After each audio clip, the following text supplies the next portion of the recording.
અમારું આંદોલન તો શાંતિપૂર્ણ રીતે દિલીપ, અમે સરકારના કોઈ પણ મંત્રીને, મુખ્યમંત્રીને કે પ્રધાનમંત્રીને અમે ટુકારીને કે કોઈ પણ ભાષામાં, બીજી ભાષામાં આંદોલનકારીઓ આજ સુધી કરમસદની પ્રજા અને ચરોતરની પ્રજા એમણે આ આંદોલનમાં એ શબ્દો વાપર્યા નથી.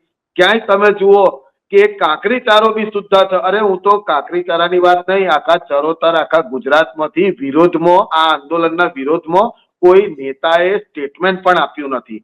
આ આંદોલનનું અંદર ખાને બધા સમર્થન કરે છે દિલીપભાઈ, પરંતુ વાત શું છે, નાત જાત બાજુ પર હવે ગુજરાતમાં બે જ નાત રહી છે કે ભાઈ એક તો ગભરું અને બીજી ગભરાઈ.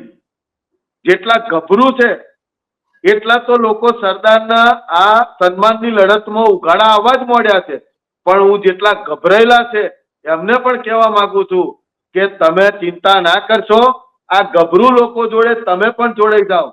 ડર કે આગે જી છે એ તો અત્યારે એડવર્ટાઇઝમાં જોઈએ છે. આ સરકાર ખાલી બીવડાઈ ખાવાની છે, અને જો આપણે સાચા હઈશું તો એ કશું નથી કરવાનું.